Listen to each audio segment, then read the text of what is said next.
What's up, everybody? Welcome to my review of AEW Blood and Guts. I was live in person, so this isn't a recap of the show that I watched on TV. I was there in the Little Caesars Arena in Detroit.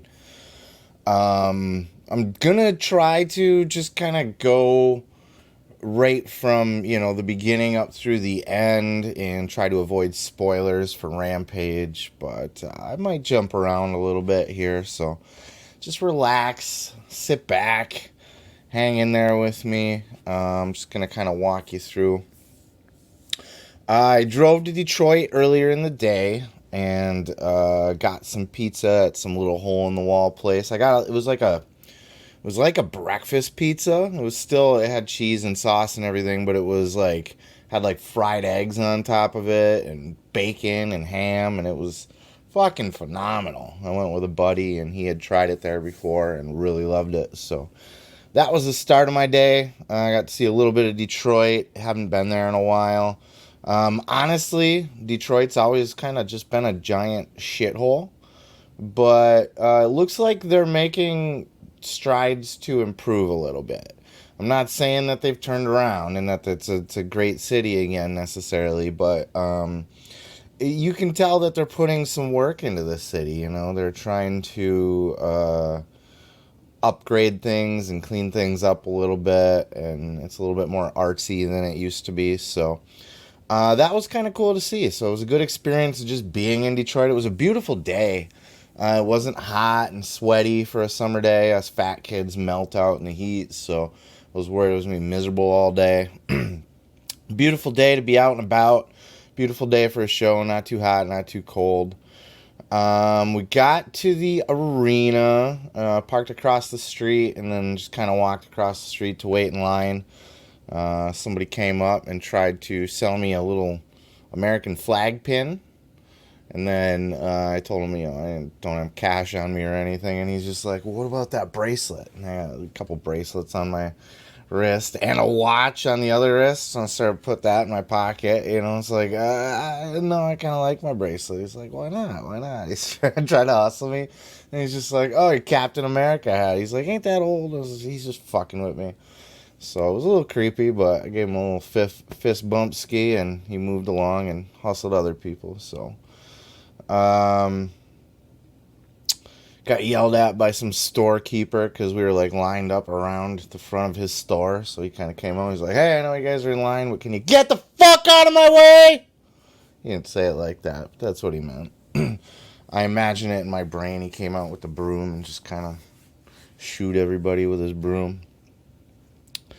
But then we got to the arena, and the outside of the arena, Little Caesars Arena is a fairly new arena. I've never been there before.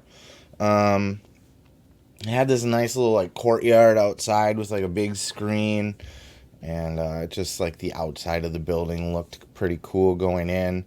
There wasn't that long of a wait to get in. The line was long, but it moved. As soon as the doors were supposed to open, they did, and they were able to just kind of really filter people through really quick. It took a little longer. Last time I went to a live wrestling show was last summer for CM Punk's return at the United Center. And, that one I felt was a very smooth process. There wasn't even a line at all. I literally was able to just walk into the building. But, maybe I got here a little bit earlier for this one. Who knows? Walking in the building, nice and air conditioned, because the arena in my hometown locally is not. So if you go in the summertime, it can get sweaty up in there. Very well air conditioned. Beautiful arena. Massive arena. Little Caesars Arena is a big arena. It's on the bigger side. One of the bigger arenas that AEW has ran. Notwithstanding the Arthur Ashe Stadium and that kind of thing, just from an arena. It's smaller than the United Center, but bigger than probably most of the other ones. They said they had 13,000 in there. 13,000-ish was the going amount. Meltzer says it wasn't quite that. I looked every bit of it, to be honest with you. There was a lot of people. The vibe was hype. Again, I noticed a difference from when I go to WWE shows. It's often a lot of little kids and it's kind of sterile now. It doesn't have that rowdy rock concert feel that it used to. Now it's more of like ice capades. It really is. I don't know.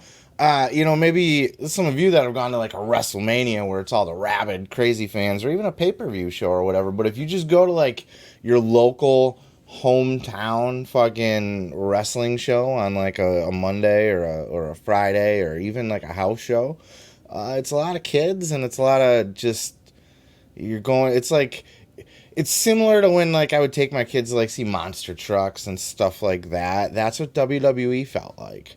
Not always, I remember going to shows back in the day that were a lot more like this AEW crowd is. But certainly modern day WWE is like going to fucking Marvel on Ice or something. It's very sterilized. But this was a rowdy crowd, not like rowdy like ECW where you think they're going to just tear the place apart. But these were diehard fans. These were hardcore fans that knew their shit. You can just hear the chatter and lines as people are talking, and you hear people discussing MJF. What's really going on with MJF? Where's he at? With chatter behind me in the seats and stuff. Like there was a part where Thunder Rosa came out, and of course that would have been on Rampage, because you're probably already watched Dynamite and go, hey, wait a minute, Thunder Rosa wasn't on there.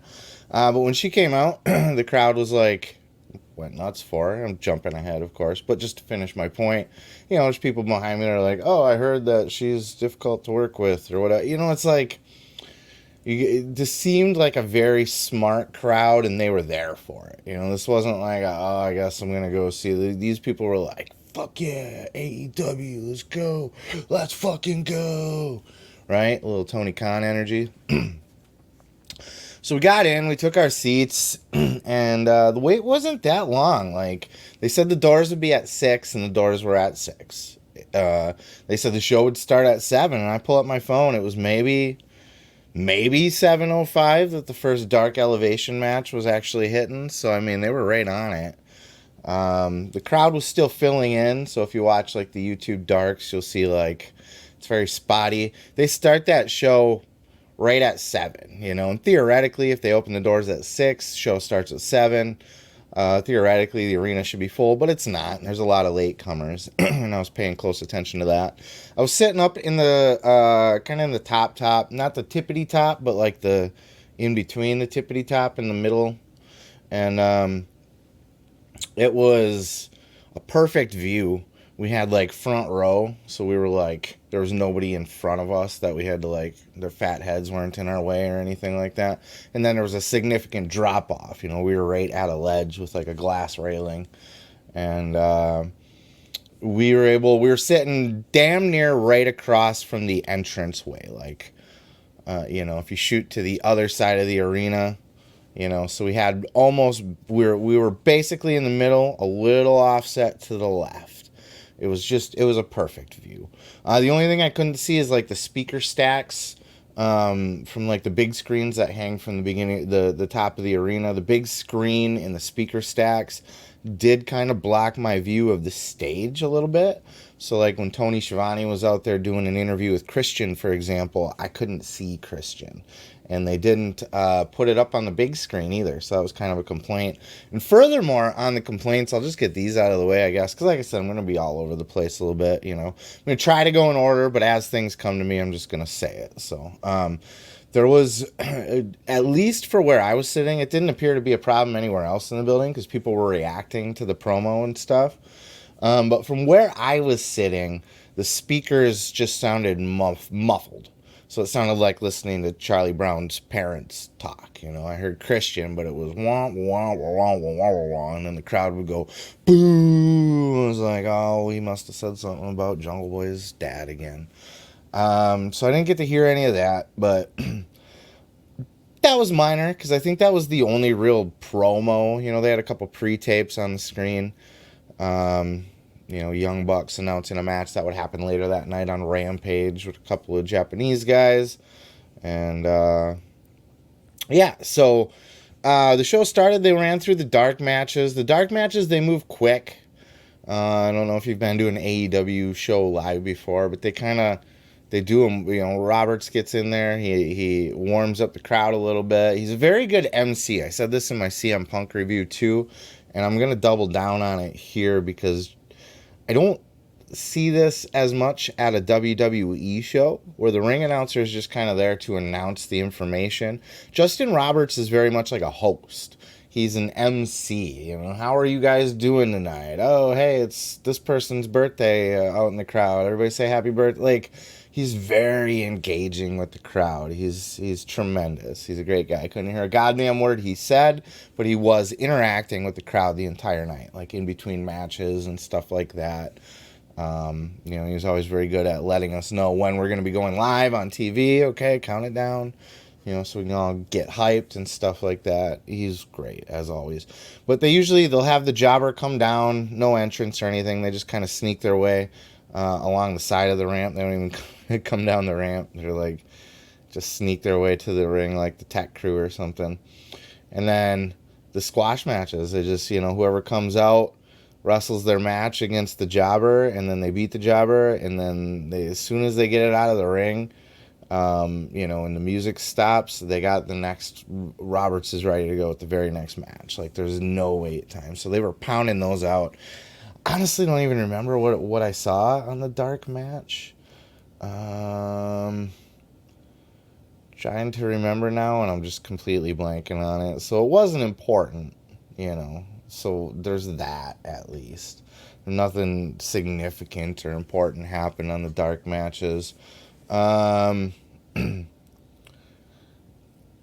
Actually, there was one where, jeez, I wish I could remember who he is. It's gonna come to me, but somebody was. Oh, okay, it was Anthony Ogogo. That's what I did. I knew there was something from the dark matches I wanted to. Anthony Ogogo is back. I don't know. Has he been back? I don't really watch Dark or Elevation at all, so you can tell me. But he looks different than he did. He looks like he might have got just a new coat of paint, so to speak, and he was out there beating the shit out of some jobber.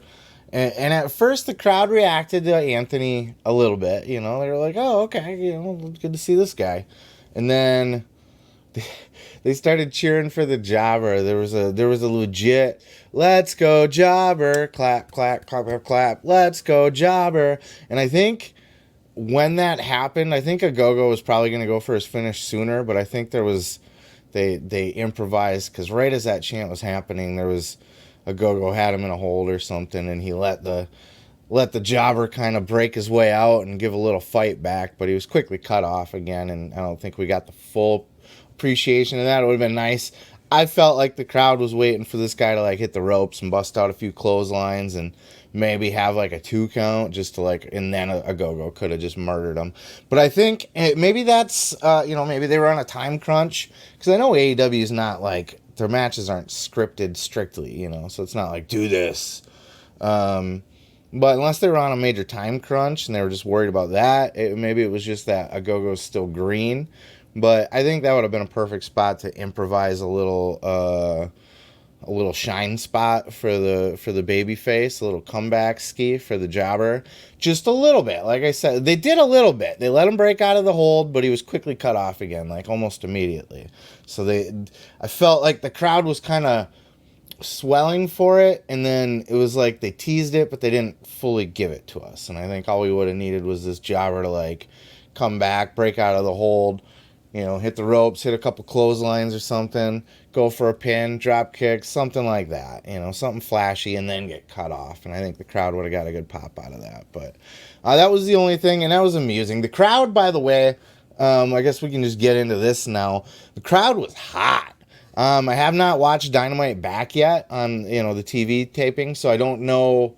I haven't seen it or heard it, but I did watch a couple recaps on YouTube, a couple of the reviews that said that the crowd was just fire for this. So I'm glad that came through to the TV, because the crowd was nutty. It wasn't as wild as like last year's CM Punk show at the United Center, but obviously, that was the biggest reaction in the history of wrestling, really. So But the Detroit crowd was on fire. They were lit.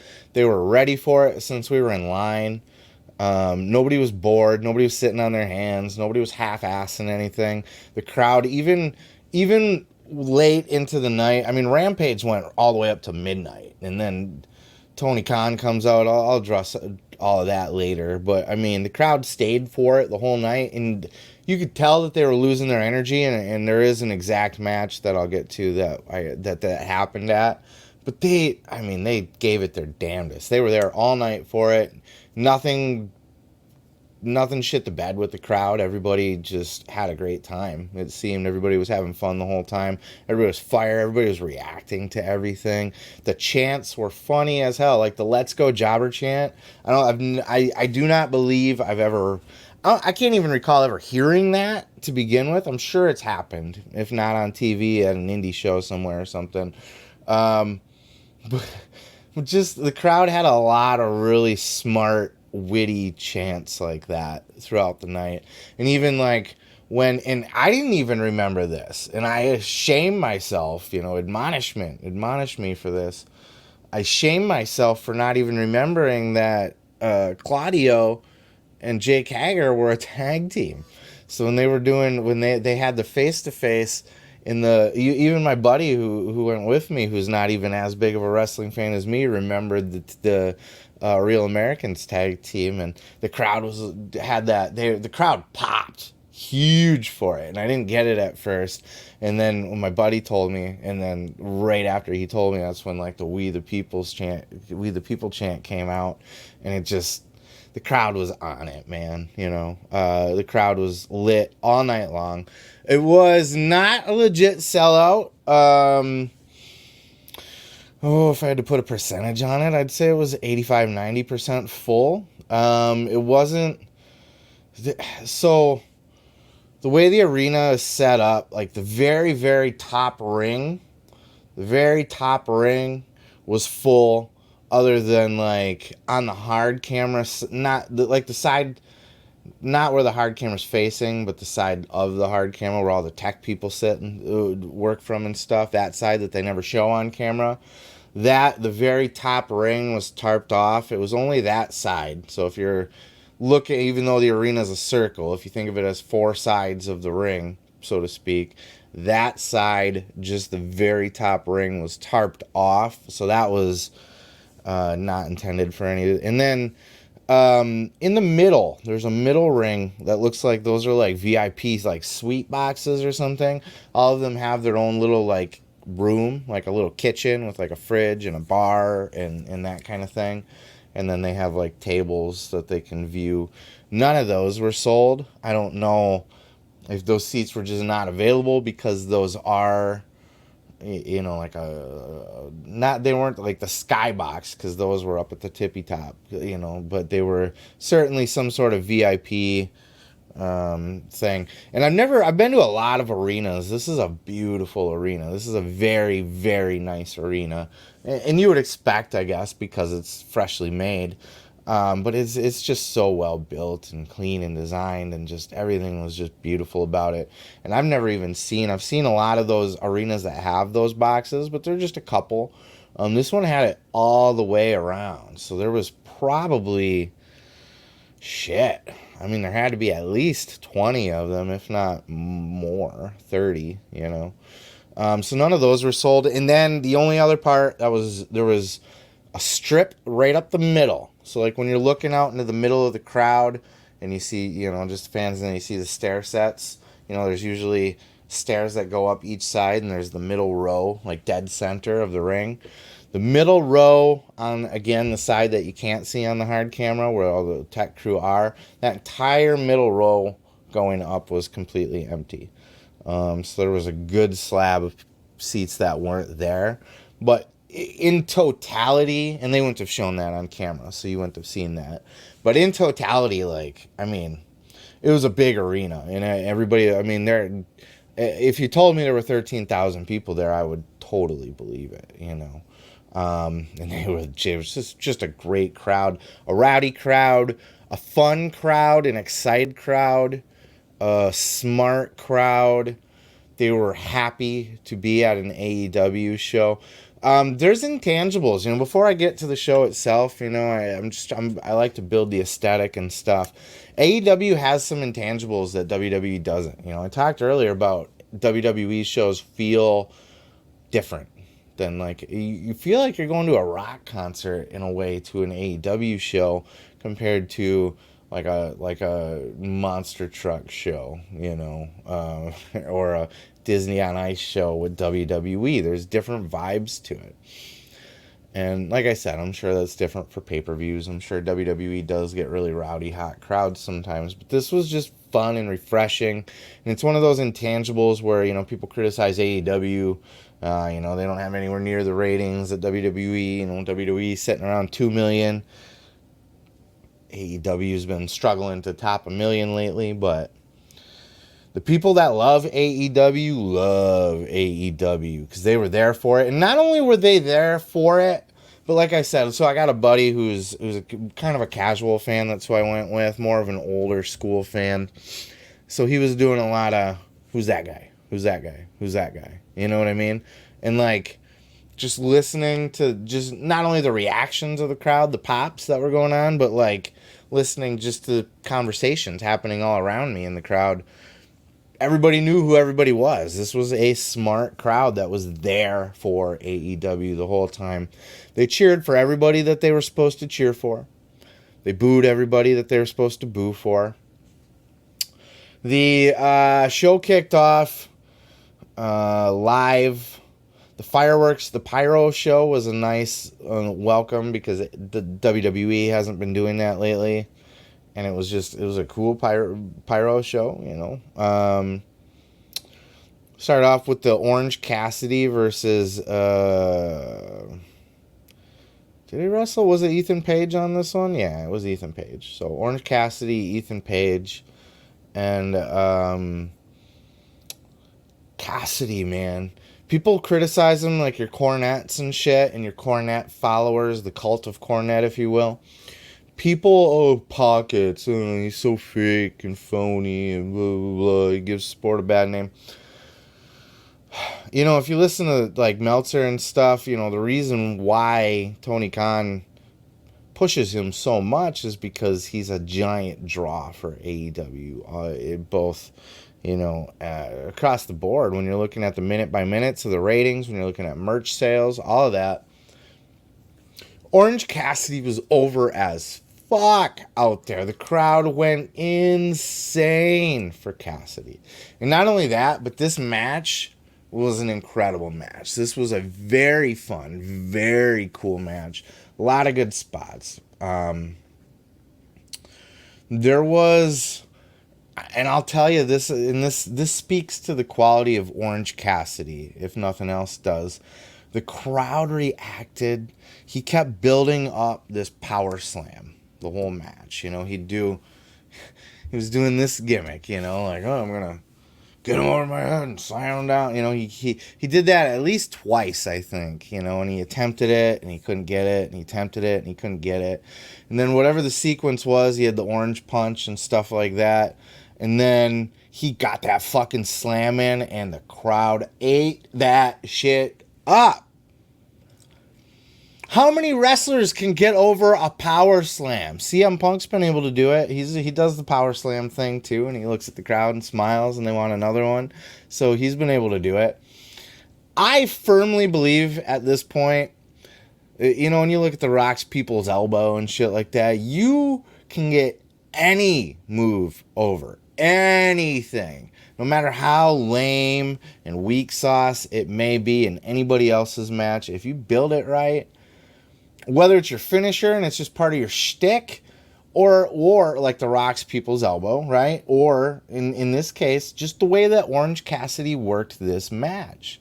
He worked towards that power slam, and when he got it, he could have did, it was the same reaction he would have got from any kind of 750 flippy floppy Kanrana Hornaday off the top rope. You know what I'm saying? Like, fucking amazing. Like, the crowd ate up that entire match. They went out there and they worked their asses off to warm up the crowd, and they did great. Christian did his promo, and like I said, I couldn't hear a word he was saying. I could hear the crowd oohing, though, like, oh, he didn't just say that. So I know he was, excuse me. I know that he must have been dropping some bombs like he did with Jungle Boy's dad the week before, you know. He's just going that route. Christian's a great heel. He got major heat there. He really did, even from when his music played. And I don't know if this is just because the crowd is good at playing along with the story, or if Christian is just legit getting himself the fuck over as a bad guy right now. But, like, when his music started playing and he got announced, he got a huge boo from the crowd, like a big time boo. And while he was talking, he was getting booed. And I think he got the shut the fuck up chant. The shut the fuck up. That happened, that happened during his promo. He got that really loud. At least it was really loud where I was at. Everybody, you know, it sounded like the arena was just fucking shitting all over Christian, which was amazing. Then they brought out the Luchasaurus, and he's got like the darker imagery now. It wasn't a black mask. I keep saying it. Everybody's saying it's a black mask. It's like a very dark green. Very dark green. So, I mean, you wouldn't be mistaken if you called it black, but it was, you know, from like the big screens in the arena, you know, like a giant fucking wall of screen. You could tell that it was kind of like a dark green still. I don't think the crowd knew exactly what to think of this, because I don't think Luchasaurus is that old. He used to get big pops, like, in the tag team matches and stuff, so I can't say I don't think he's over, but maybe this heel thing, people don't know what to think about it. They botched this whole heel turn for Luchasaurus, by the way. I don't think it's been addressed, at least on anything that I've seen. I don't know that it's been addressed as to why Luchasaurus is suddenly just, like, hanging out with Christian, but... Excuse me.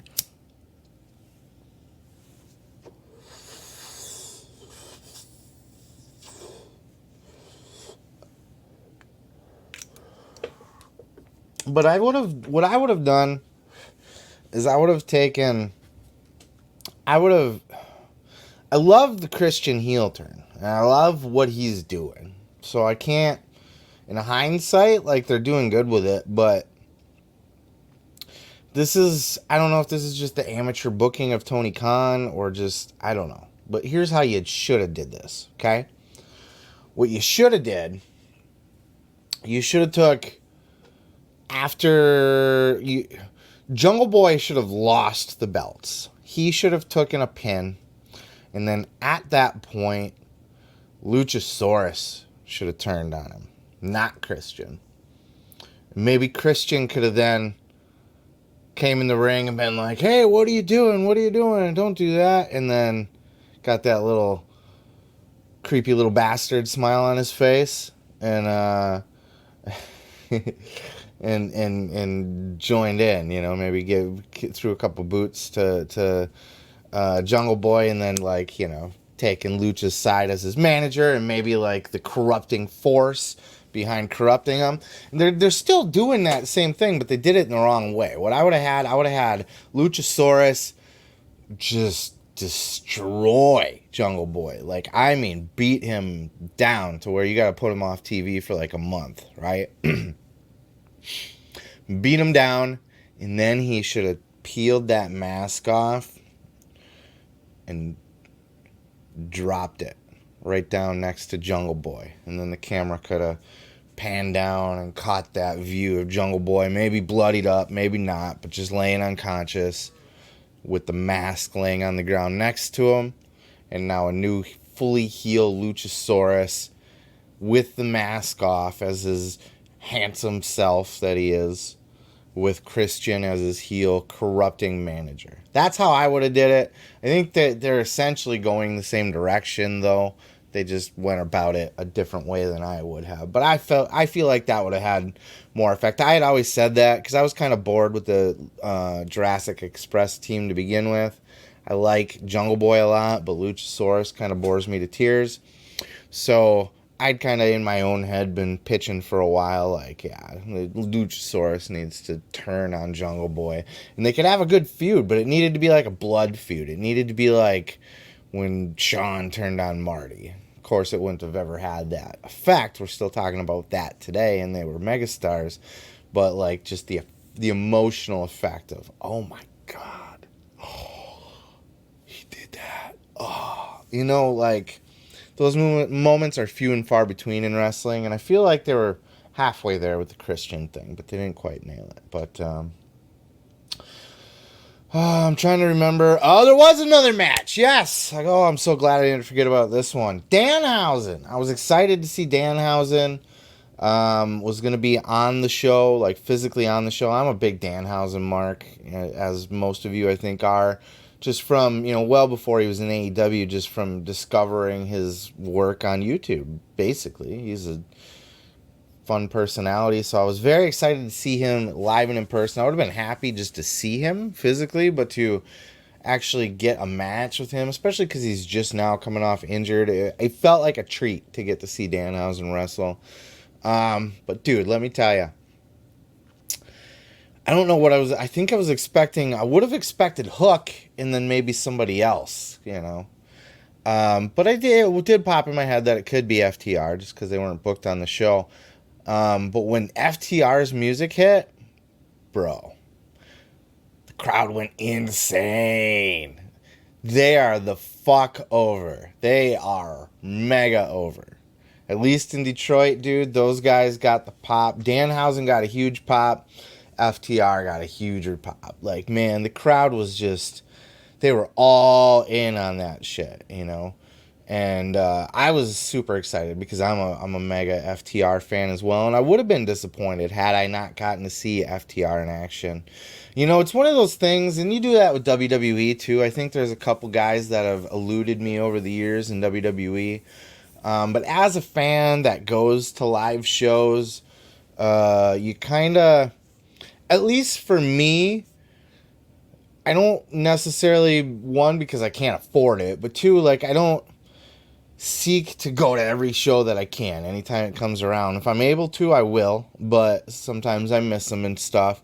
But for me, what I want out of going to a live show is I want to, I guess, be able to look back and say, I saw that guy live, I saw that guy live, I saw that guy live. I want to be able to say that I saw basically everybody that's a favorite of mine live and in person. Cody's one who eluded me. He was not at the United Center show where CM Punk made his return. He was not on that show at all in any way, shape, or form. Never came out. He was still with AEW at that time. And now, obviously he's gone. So I would have to go to a WWE show to see him. And I'd have to wait 9 months to do that because he's injured. I think I might have saw him as Stardust or... No. I did see Cody Rhodes. I went to the Royal Rumble that Randy Orton won. And it was like, at the end, it was like Legacy, and it was Randy and Cody and Ted DiBiase all in the ring against like one other guy. I don't remember who that other guy. It was one babyface against those three heels. And, and then Cody and Ted got eliminated, and then Randy finally got the win. So it was one of those deals. So yeah, I've seen Cody live, but not Cody Rhodes, not the new Cody, not this presentation. So he's one that's eluded me, but I always strive to hopefully see everybody live. I'll tell you, my buddy was really excited to see CM Punk. He's a big Punk mark, and he's a casual fan, so he doesn't watch it on the regular, so he doesn't know who a lot of these guys, doesn't have a lot of other selling points on the roster to work with. And, Bryan Danielson, gone. Adam Cole, gone. So guys that he would know, and they just weren't on the show at all in any capacity. I was highly disappointed Punk wasn't there. He's my favorite. I make no bones about that. If you were a regular listener or watcher of my podcast, the Pro Wrestling Podcast, you'll know that Punk's my dude. But, so it sucked that he wasn't there, but I get it. And they did the best they could. There was no MJF. There was no Britt Baker. Like I said, no Adam Cole. Obviously, no Kyle O'Reilly or Bobby Fish. I think both of them are out injured. Bobby, I think, is kayfabe, but Kyle's hurt for real. it was just slim pickings.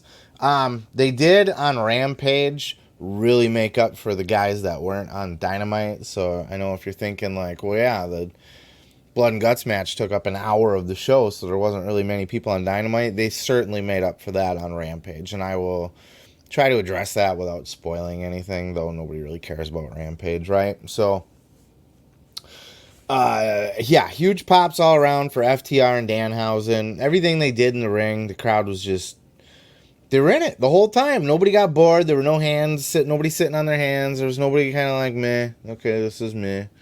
None of that, dude. None of that for the Ethan Page Orange Cassidy match. Of course, that was the opener of Dynamite. You know, like there were dark matches, but that was the opener.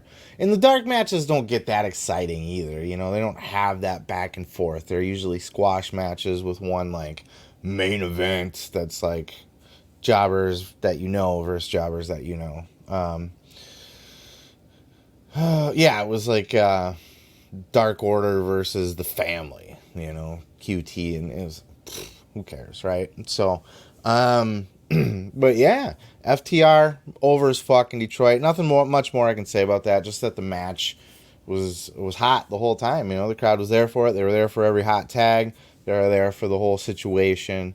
Danhausen gets the win there. Young Bucks came on. I couldn't hear anything that they had to say, other than it sounded like they had said that they were going to have a match. I heard them say this week on Rampage. So I was like, okay, we're going to see the Young Bucks wrestle tonight. Dope. Because they taped Rampage after Dynamite.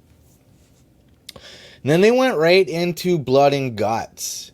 And just the spectacle of this. I should address this. I haven't mentioned this yet. But the two rings, the double cage, double rings, the spectacle of this, that's another thing. You know how I said, like, I like to be able to look back and say, oh, I saw this live and I saw that live. You know, one thing I haven't seen is a WrestleMania, for example. I really want to. But seeing, like, these gimmick matches, you know, I've gotten to see an Elimination Chamber live before. I've seen a Royal Rumble live before. I have seen a steel cage match. It was a house show steel cage. It was John Cena versus Kane in a steel cage. But, you know, so I've seen some of these matches before, but there's an element of, like, you feel like you're watching something special when you see that, because you don't see it every day. It happens. This is only the second Blood and Guts ever in AEW history. It looks like it'll probably be a yearly thing, but really, like, even in the, including NXT and even WCW and NWA, there have not been very many War Games matches in the history of professional wrestling. This is still a very unique thing. And just seeing the production setup of it, seeing the two rings, seeing the cage hanging from the... And I always get, like, paranoid when I see that. I see the cage, and I'm always like, oh, is the arena going to hold that cage? What if it falls? I will say, you know, spoiler alert, the Sammy going off the top. I will say that table, I spotted that from the second I sat down. I came in, and I'm just looking at the arena and shit, like, you know, checking everything out. And I saw that, and I leaned over to my buddy, and I was just like, hey, watch that table tonight. I was like, that table doesn't look right. Because it was wider. It was like a double table. That's where the announcer or the timekeeper sits. So that was where you would see an AEW table, but it was wider. It looked like it was, at the very least, it was two tables. But I would imagine, because of the height of the dive, that they probably had a crash pad underneath it too. But I spotted it from a mile away. I didn't hear anybody else talking about it. Until actually once they were up on top of the cage, I heard somebody from behind me go, oh, look at those tables down there. Those tables, that doesn't look right. You know, so somebody else noticed it, but it wasn't until they were already on top of the cage and they were like kind of expecting somebody to go off or hoping or waiting with bated breath to see if that would happen. The Jericho came out, and my God, is Jericho over too. Like, the crowd was there for everything, man. Like, Jericho, I was excited. I have not. I'm sure I've seen Jericho at some point in WWE, though I don't remember. So it wasn't in any kind of prominent position. If it was, but he was another one that wasn't at the United Center when CM Punk did his return. So that was another one. I was like, fuck, I really wanted to see Jericho. And because even if you like, Jericho's past his prime, and yeah, fuck all of that. Because when you get into the arena, you want to see the stars. I thought to myself, when I woke up that day, I was like, who am I really excited to see? And Jericho was kind of top of my list because, Punk wasn't going to be there, and Bryan wasn't going to be there, and Adam Cole wasn't going to be there. So I would say top of my list after that was Jericho, to be honest with you. And then right after that, it was Sting. I wanted to see Sting. And that's what I was excited to see. And those are your established megastars. So I guess that's how that works out. But Jericho's over as fuck, at least for the entrance. That the Judas song is a winner. I get why the crowd enjoys that. I've never actually been a part. I've never attended an AEW show that Jericho wrestled in, so I've never had the opportunity to sing Judas live. And that's why it happens. You'd think that would get played out after a certain amount of time, but it doesn't, because people want to do it. People like me that are at their first show, that see it on TV all the time, you're dying to sing Judas. So I was very excited. I was nudging my boy. I was like, Jericho, here we go. And I had every word, and everybody around me, every word, as far as I could tell, every single person in the arena was singing the goddamn song. I'm sure people were sitting it out, but like literally it was all around me. It was down on the floor. You could hear it. And then people were going crazy, as it picks up. The crowd's just fucking all over it. I don't know what else to say. Like, I'm smiling. I'm trying to put it into words. But there was a magic to it that I don't think, whether, you're a Jericho hater nowadays, or you're bored with Jericho, or you think the whole thing's gotten stale. It's just a little anecdotal from a live show as to why I think it's still over like that, why everybody still sings it. Yeah, it's just so fun. Like, the people were screaming, what have I become now that I've betrayed? Everybody's just fucking screaming it. Like, they're in it.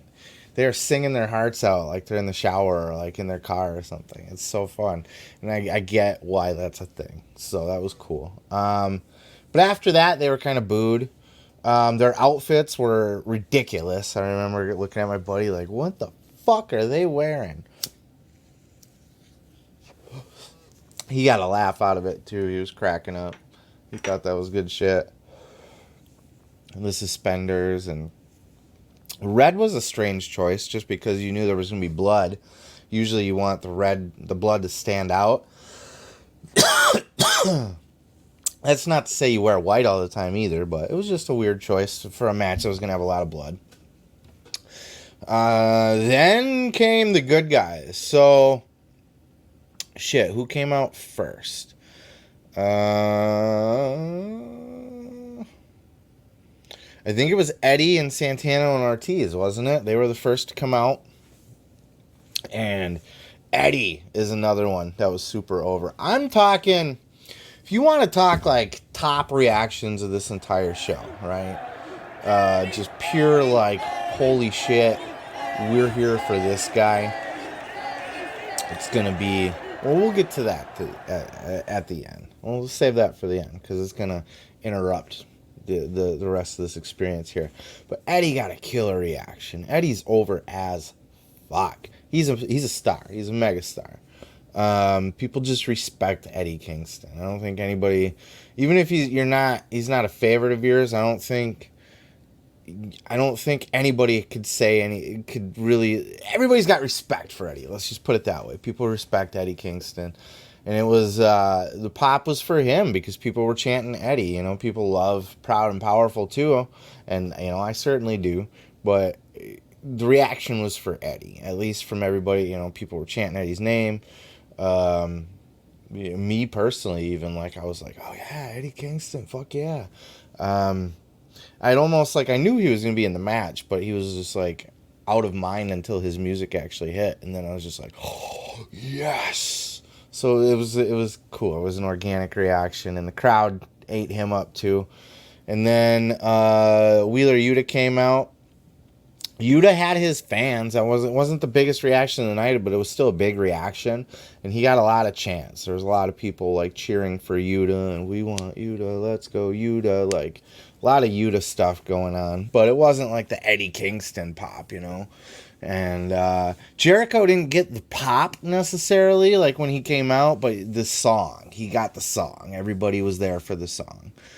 But then you want to talk pop of the night. And this is why I kind of stopped myself when I was about to kind of rank the pops with Eddie, is because when Moxley came out, bro, Moxley, he's not as over with me as he seems to be with everybody else. I don't hate Moxley. He's just not like on my favorites. You know, I certainly appreciate Moxley, respect Moxley. I don't mind Moxley, but to me, he's not like, I don't know that I'm going to run out and buy a ticket to see Jon Moxley defend the title. You know what I mean? I'll run out and buy a ticket for Punk. I'll buy a ticket for Blood and Guts. You know, even if I knew Punk was already hurt, I probably would have bought the ticket for Blood and Guts. But if this show was just like a show like it was the week before in Milwaukee, which was a damn good show. A lot of good shit on that show, but it was just like an average show. You know, it was just another good AEW show. Blood and Guts was an event. This was a pay-per-view quality show. You know, this was really a really big deal. So, you know, I don't think I would have bought a ticket for Moxley, but this Blood and Guts had me sold. So Moxley, but I would have been in the minority because he was undoubtedly the biggest pop of the night. Moxley got the biggest reaction out of everybody. And there was a lot of good pops going on out there. Orange Cassidy got a really good pop. FTR got a very good pop. Danhausen got a decent pop. Eddie Kingston got a major pop. But then it was taken to the next level.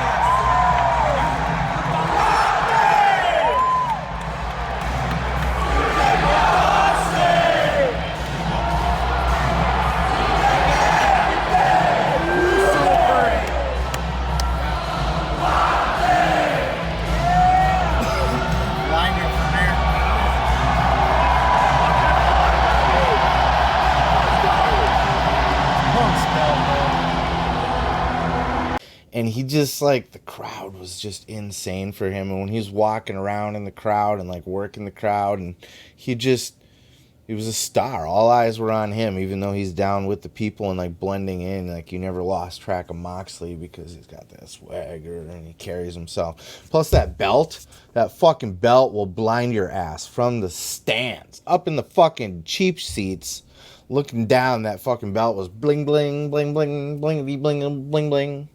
It's in your face the whole time. It was great. It was amazing. Yeah, and then the Blood and Guts started. So Moxley, major reaction, and then the fucking war began. And it started off a little slow, and I will say this. Here's another complaint. When you're sitting up at the top, that the roof on the cell actually blocks the view. Like, it's not see-through. And it's it's like a grate almost, instead of like the fencing. It's like a grate of some kind. It's hard to explain. I'm sure you know what I'm talking about, but it's like and they might have had a couple good shots of it while they were on top of the cage, so you might know exactly what I'm talking about. I think it was made that way, obviously, not just to hold the cage, but to be very sturdy for people to be up there and not have to worry about McFoleying through the cage, right? But it was so thick that it was like not see-through. There was a square in the middle that was see-through. That looked like it was like built a little bit different. And then there was like a really wide border around that was like almost solid metal. So you couldn't really see through it, or if you could barely. And because I was on the far end of the arena, it was when they were in the first ring, like closest to the entrance ramp, I could barely see shit. But when they came on over into the second ring, now I could see through the side of the cage, and I could pretty much see what was going on. But at least in those situations, they have on the big screen, they show you the what's going on in the ring, just like you see it on TV. But again, you don't pay to go see a live show to watch it on TV, unless you're going to a movie, then that's exactly what you do. But regardless, that's not why I was there.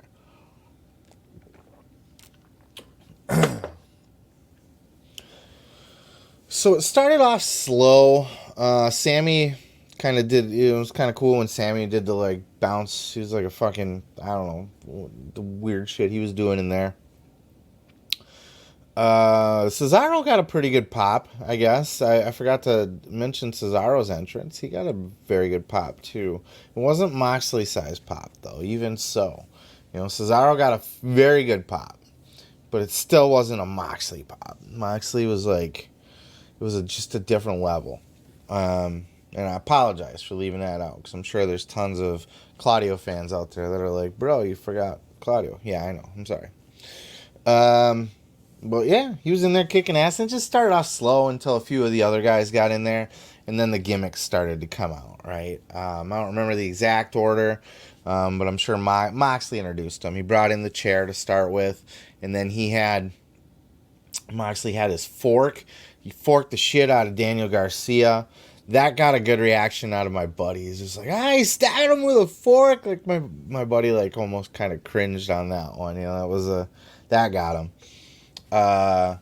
Fun fact, actually, not to put myself over, but I actually have a scar on my head from being attacked by a fork in a professional wrestling ring. So at an indie show, I was like the commissioner guy, and the top bad guy the bad guy faction was beating up the baby faces, and I came out to like try to take some control, and then I got attacked with the fork and bled and stuff. It was, yeah. So forks, no joke. You can't play around with the forks. Got a scar to this day from them bitches. But anyway, Daniel Garcia was forked open by Moxley. Then Moxley, I noticed this. I don't know how many. You have to be a deathmatch aficionado, otherwise you're probably just looking at like, what the fuck is Moxley have now? He had I guess they're are they skewers, like barbecue skewers that you put like for like forgot the name of those things, the things that you put on shish kebabs, right? Shish kebab sticks or something, I don't know. They're like barbecue skewers. They're like wooden spikes basically. And on indie shows, Moxley, poor Matt Menard, dude, he got him in the forehead, but Moxley was like trying to jam him. I don't know if you saw that. He was like really pounding on him. And then like they broke. And it almost looked like Moxley hurt his hand. I think I saw him go like that a little bit. Like maybe one of them jabbed into his hand when they broke. And then like, I guess he just let him go, and then Menard was just bleeding. But if you ever watch an indie show, what those things are supposed to do, you'll see it on YouTube if you go look it up. Like there's some real hardcore death matches where the skewers were brought out. So as soon as he had those, I was like, oh God, I know what those are. But it didn't work for some reason. What they're supposed to do is he stick them in his head. You can do it in the forehead, and then they stick. And you hold them like all in one like thing, and they're all pointed, and somehow,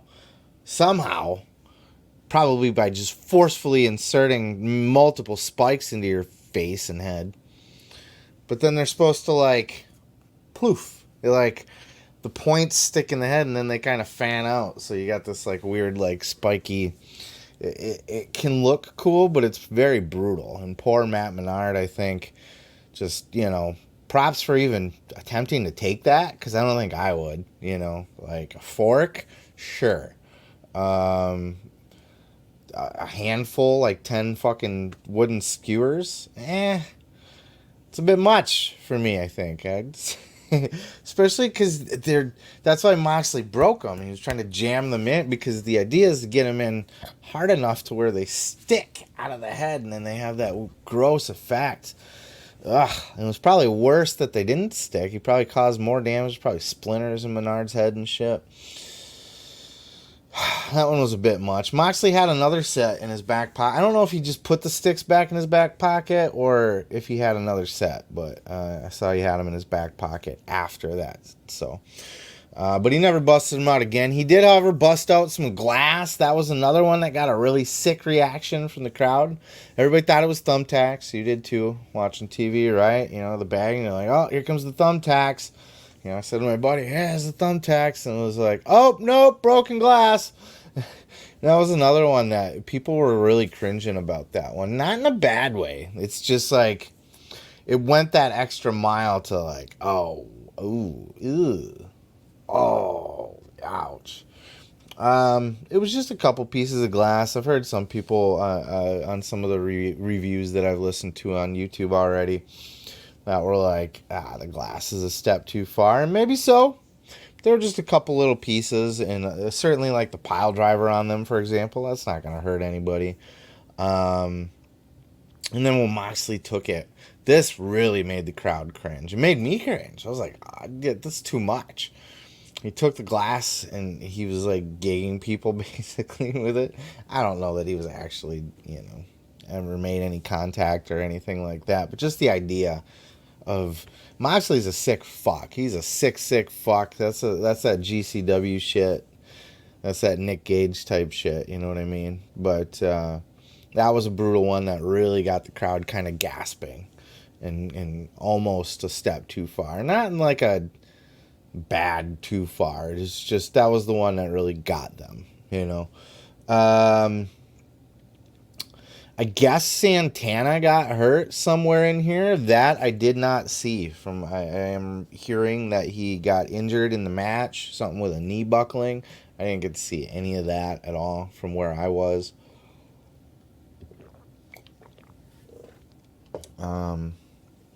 You did start to see the guys. I covered the spot where the We the People spot with Hager and Claudio. That was really cool. That was quite the moment for the crowd. And like I said, I'm a bit ashamed of myself for not catching on to that one. I can't believe I completely forgot about the Real Americans. But yeah, the crowd was all over that one. They were loving it. So that was a really smart spot to build into the match to allow those two to have that moment and let the crowd react to that. That was really smart. They probably could have milked it a little bit. I felt like they went at each other a little quicker than need be. They probably could have milked that a little further or acknowledged each other or something a little bit more. But yeah, they went at it. It was a good little tease there. I'm sure I'm forgetting shit, but I'm getting close to, I'm over an hour now or close to an hour here on talking. So they worked their way to the top, and there's some really fun stuff going on with this. So if you're hanging in here with me, I'm appreciating that you do, because this live perspective stuff's the best. So I already told you that I had kind of pinpointed that table. You might have even on camera. I don't know if they hit it or not, or if they did show it and people on camera could clearly see like that's a weird looking table. But definitely, like, I saw it coming a mile away. It was just a matter of who. And I was even unsure. Even after seeing that, I was like, you think we'll see anybody come off the top? My buddy's like, oh, yeah, somebody's going off the top of that. And when they were up there, it was Jericho and Kingston, wasn't it? To start with. And then Sammy got up there. And I kind of knew at that point that it was going to be Sammy's crazy ass that took that bump. And he did. And the crowd went as insane as you would expect. Or that you heard watching the show, coming through the screen. There was a very strong, oh my God. It was perfect. I did capture that on film too, I believe. So. No way. Eddie's into it. Let's go. Drop it. Drop it.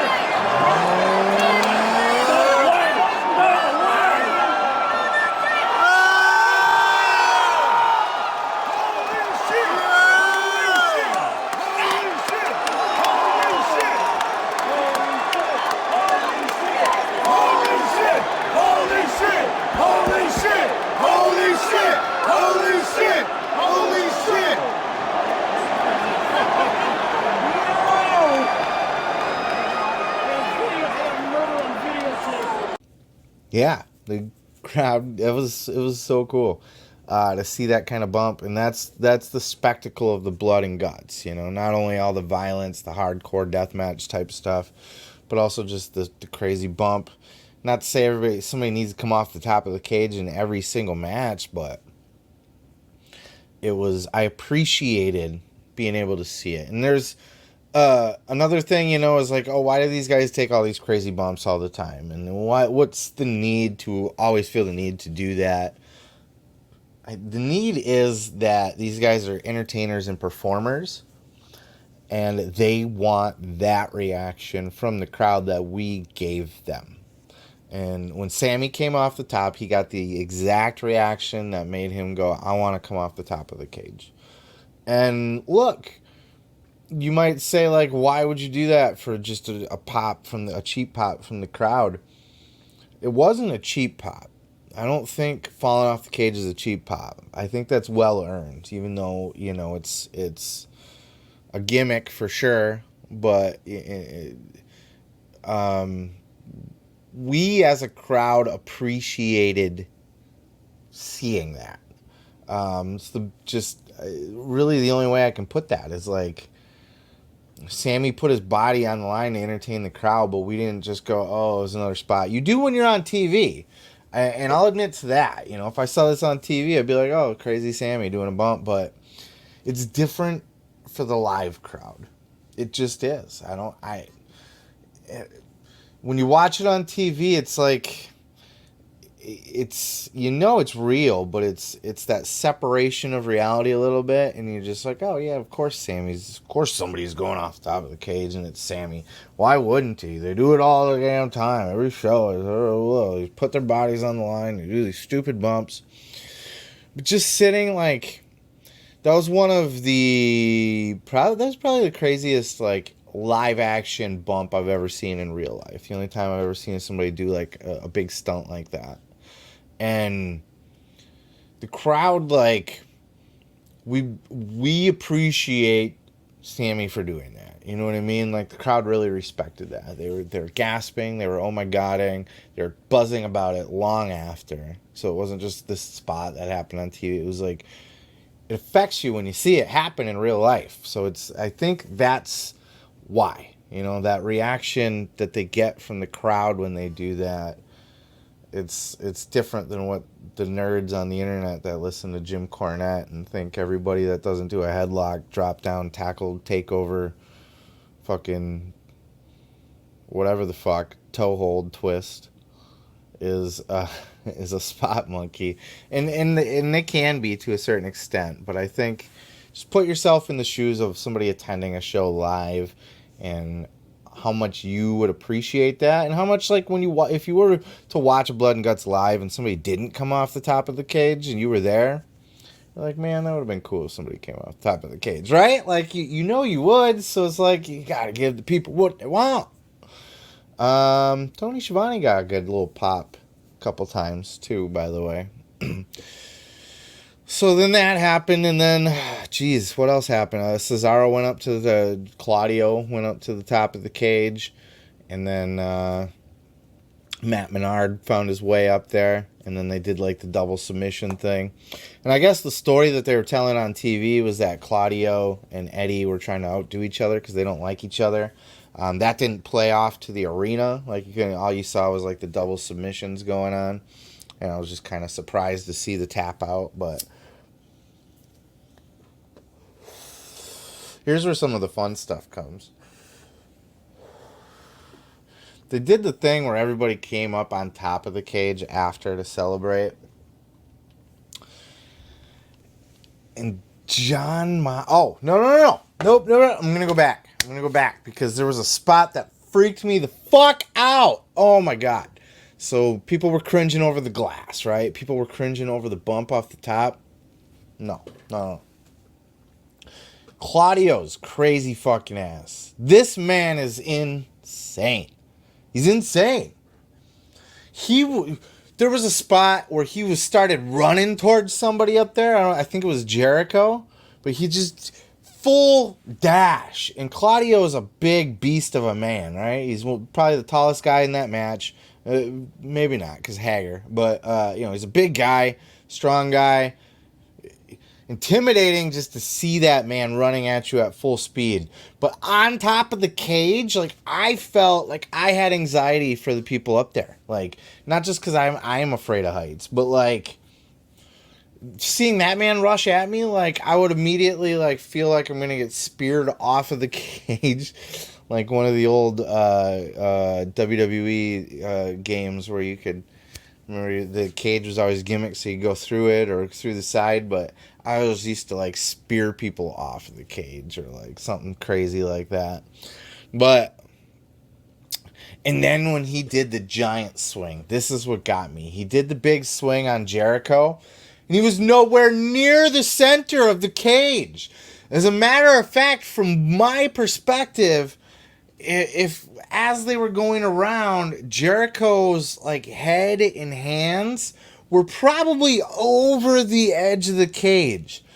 Literally all it would have took was Cesaro's feet to slip or his grip to slip. If there was somebody's boots were sweaty somehow, you're sweating through your boots, your hands are sweaty. Now look, if we're gonna do a spot where I get swung around in circles on top of a 20-foot cage, Cesaro's going to be the guy I trust to do it, right? He's strong. He's a beast. He's strong as fuck. You know? If anybody's going to be able to hold on to your ass to do that, it's him. So I would... If I'm going to work up the nerve to do this spot, I'm going to trust Cesaro more than anybody else. Claudio more than anybody else.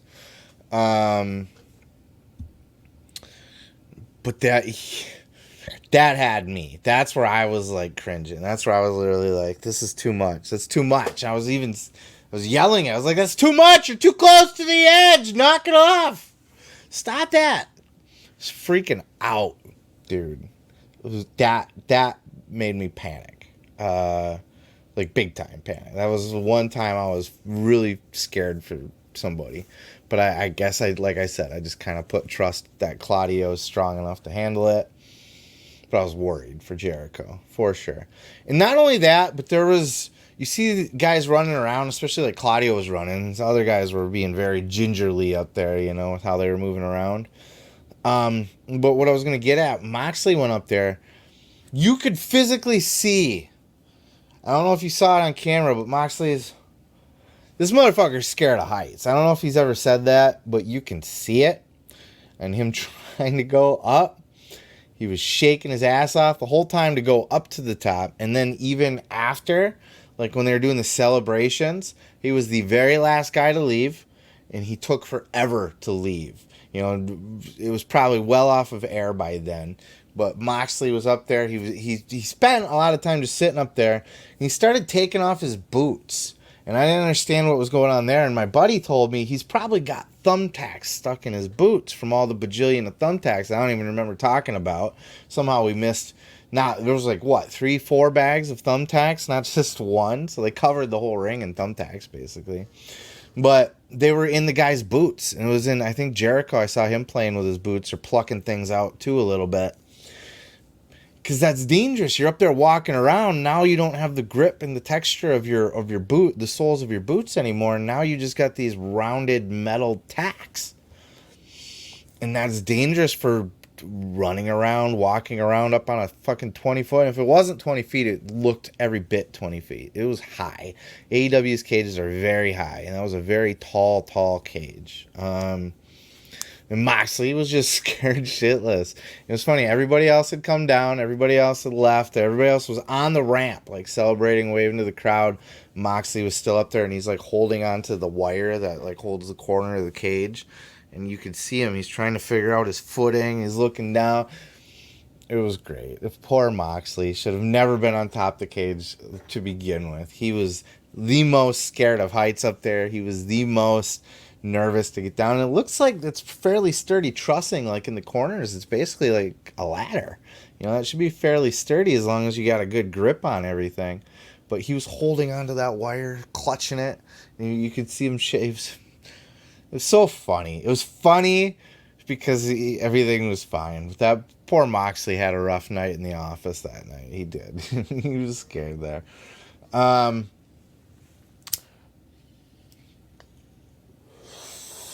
So that was Blood and Guts. We'll get into a little bit of Rampage without the spoilers and just other little notes and tips if you like here. Tony Khan came out immediately after that. Might have even been while Moxley was still trying to find his way down. And he was his typical overly hyped. My buddy even asked, he's like, is that guy on coke for real? Like, probably. Because he was wild. He was freaking out. I couldn't hear a goddamn word he said. But I've been, he came out and did his little rah-rah. And you've seen him on YouTube. There's clips of it and stuff. But he's done his little rah-rah speeches. He comes out and does them before the show and after the show or whatever. He did come out before the show, too. And it was just like, we're happy to be in Detroit. It's our first time here. We're going to give you a good show. That kind of thing. But he came out and he's just like, fuck yeah, Detroit. He's like, you guys are the greatest crowd, or one of the greatest crowds. I heard him say that. He was very, very clear. Like, he was so appreciative. And it was a little bit like he said the same kind of thing in Chicago too. But that was maybe he does this in every town, because he did do the same thing in Chicago. But he actually came out multiple times. He came out after that, like right after Dynamite, to just while out, and then they spent a lot of time like cleaning up and decluttering the ring and everything like that. And then before Rampage was about to go live, Tony came out again, and he was just like, again, I just really want to, he put over the crowd again. And that's why I'm saying maybe he does this every show, because he did do it at the Chicago show. But even then, I don't remember him coming out multiple times to say it. He came out once to thank the crowd and say we were awesome in Chicago for Punk. But this guy, he came out again. He's like, I really mean it. You guys are just such a great crowd, one of the best crowds we've had. He definitely said those words, one of the best crowds we've had. And he could say that to all the ladies. You just say that to all the ladies. But it felt real, because he was very nerdy and eccentric and excited about it. And then he did say something. I heard him say that he's something to the effect of he wants to come back with a pay-per-view. He was very hyped about how well it went here, and that he feels that Detroit needs a pay-per-view. He said something to that effect. I didn't catch it all, but I definitely heard him say something to that effect. Then so then he's just like, all right, well, we're going to go live. We're going to start Rampage soon. He's like, I'm going to come back out right before then.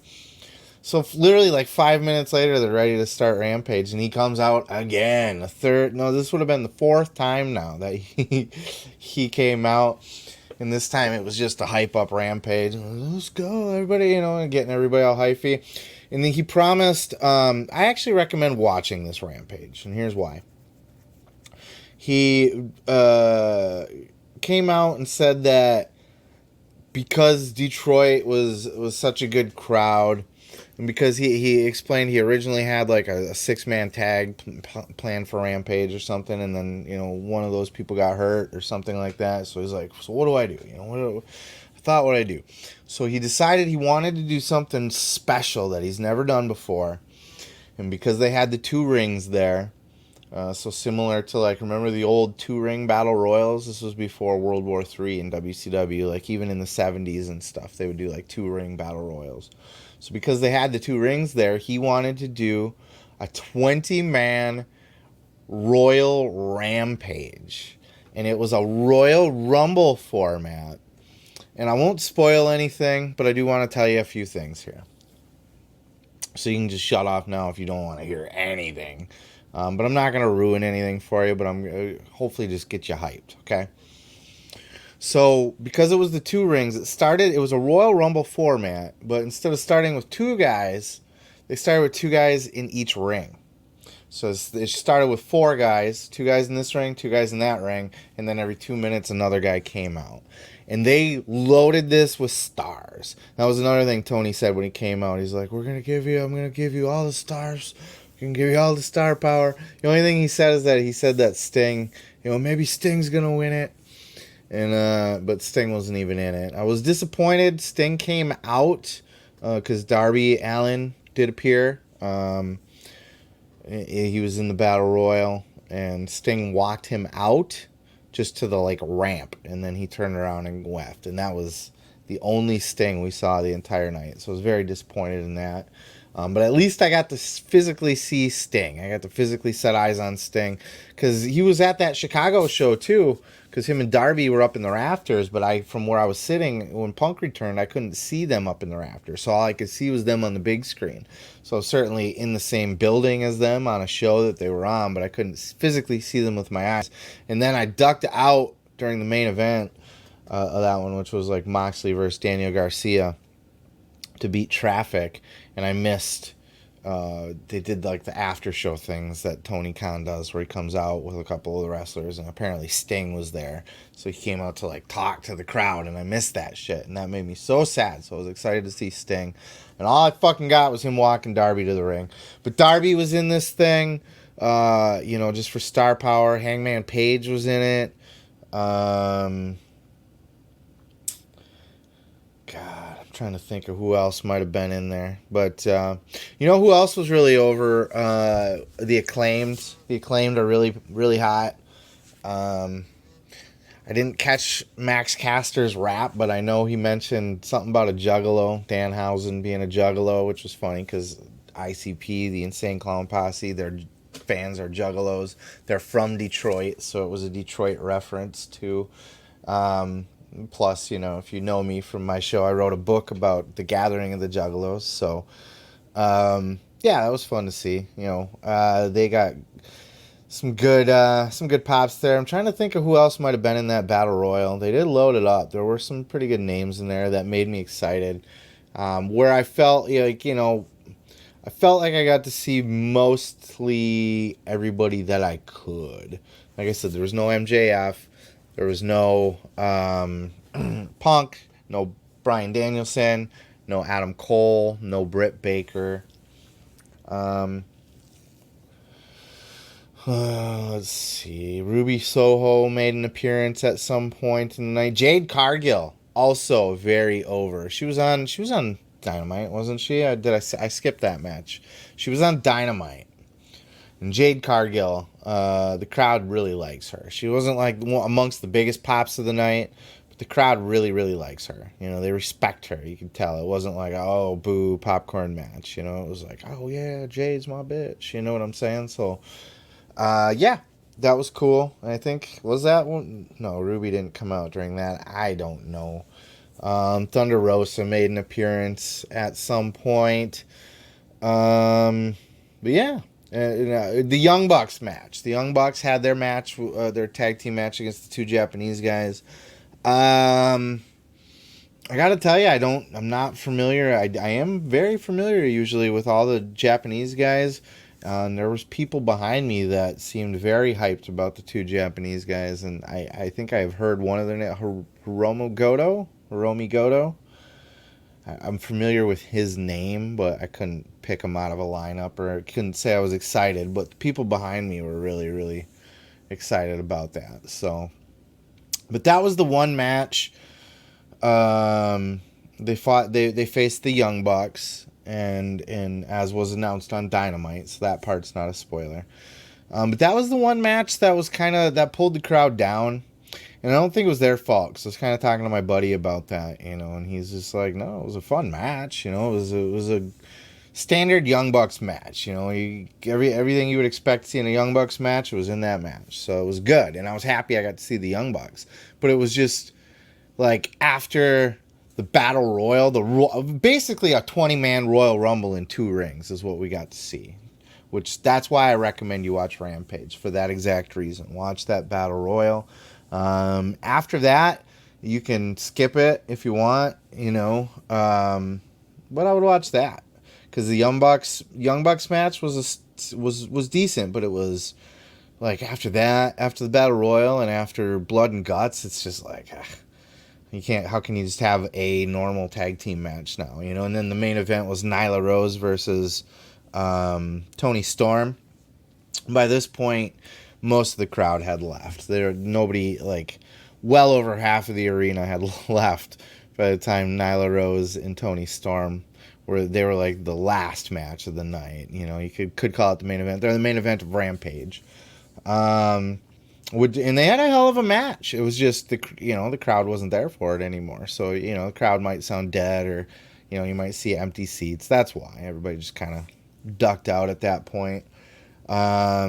People stuck around for the Young Bucks match, and then they left after that.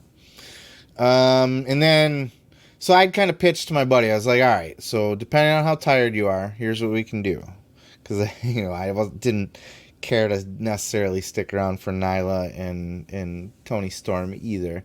No offense to either one of them, though. I mean, both chicks put on an awesome match. It was a very good back and forth, good fight, but it was just, it's been a long night. At this point, we're at midnight, so it's from going in the building at 6, it's a 6-hour show. It's like, all right, I'm ready to peace out here. But it was, I asked him, I was like, so we can leave now after this Young Bucks match, or, if you want, I said, I'm pretty sure Tony Khan always comes out with a couple of the wrestlers after the show to talk to the crowd. And he's like, yeah, let's do it. So we hung out, and they did. Immediately after Rampage went off the air and the music stopped playing and stuff, even before this, I want to mention, how I said Tony Khan came out like 3-4 times to talk to the crowd, and right before Rampage, he came out the hype and said that he was going to do the Battle Royal. But even as the music was playing, like, if you watch Rampage and that intro, with the video package that plays during the intro, as that was playing, Tony Khan ran back out the tunnel and just did he was jumping up and down and stuff, like trying to get one last big, like, come on everybody, let's go. Like, literally, if he wouldn't have got out of the way in like 5 seconds, the cameras would have fucking caught him as the pyro was going off for the show. So yeah, and I appreciate that kind of energy. I really like Tony Khan. I really do. He's very quirky. He's very awkward. He's very weird and nerdy and dorky and strange. But he's one of us, dude. He's a wrestling fan through and through.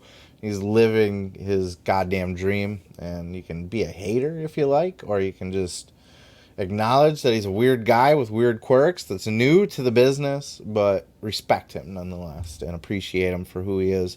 He came out, and he has fun with his shit, man. He came out after the show immediately, so like he didn't give you time to like think that the show's over. As soon as the music stopped, he came out. He had the microphone. He was just like, thanked everybody again.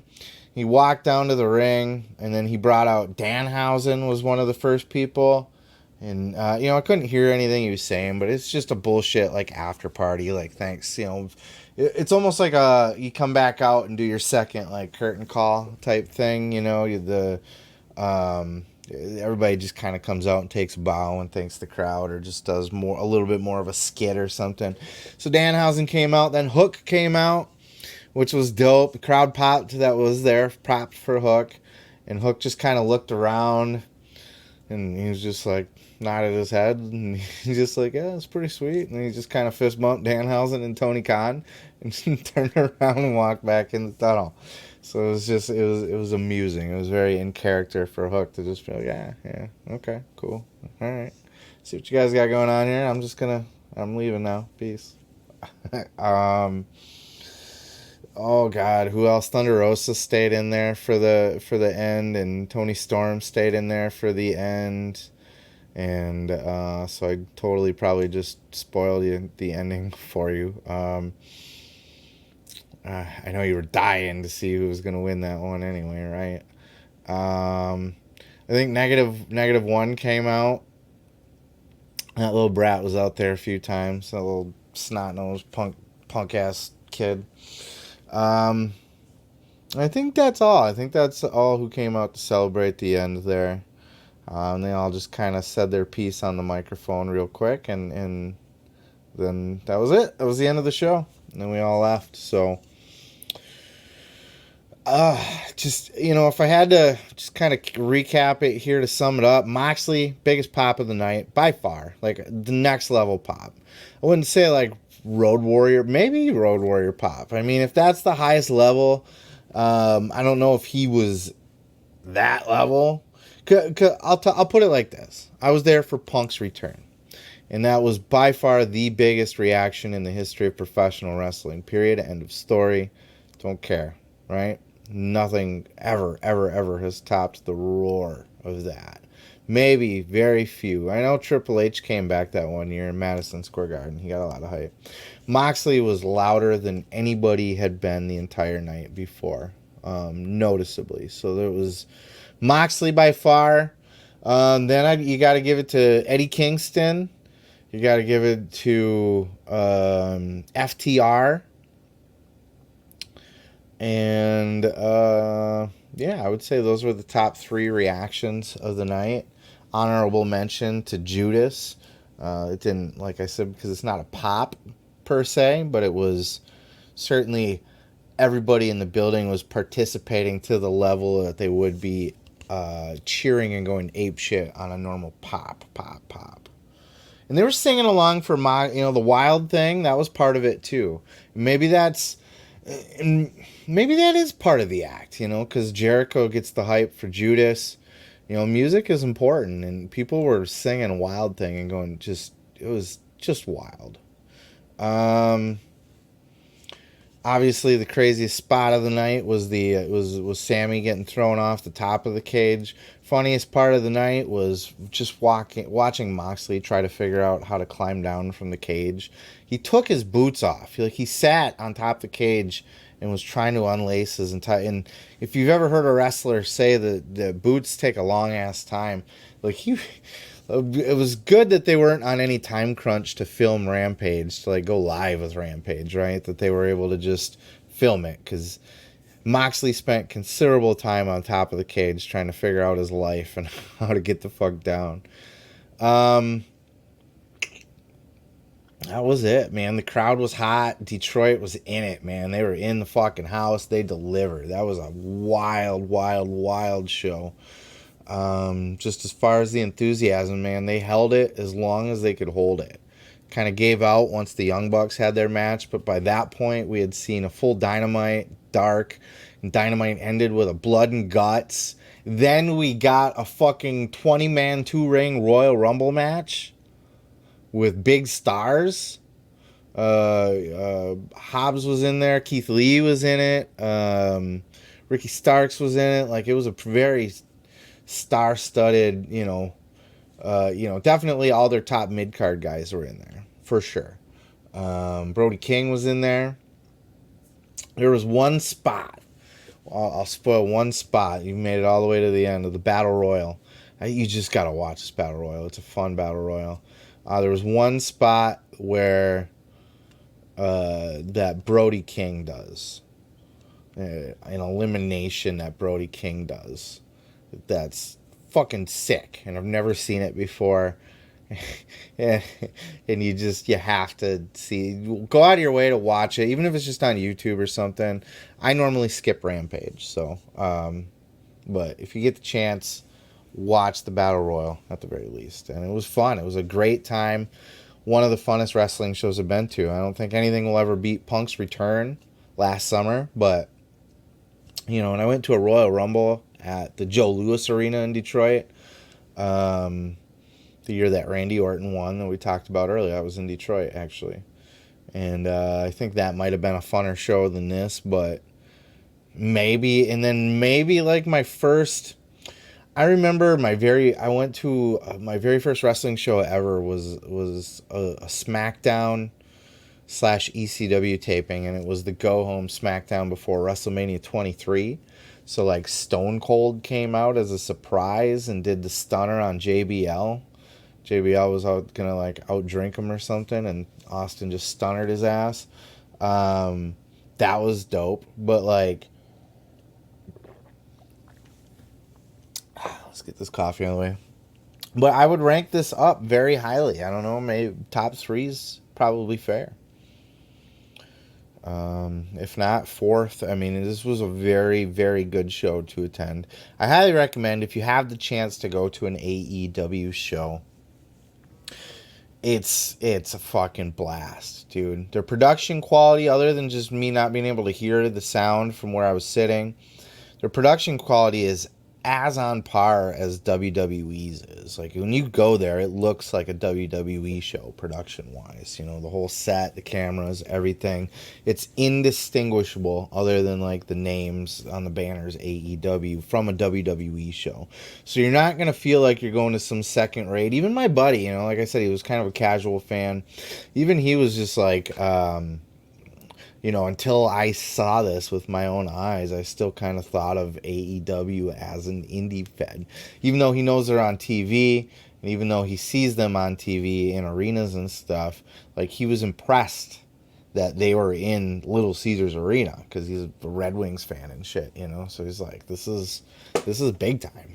You know, like, yeah, they're big time. So highly recommend you go. You will have such a blast. The crowd is fun. They make it fun. The wrestlers really go out of their way to put on a good show. Tony Khan is a madman.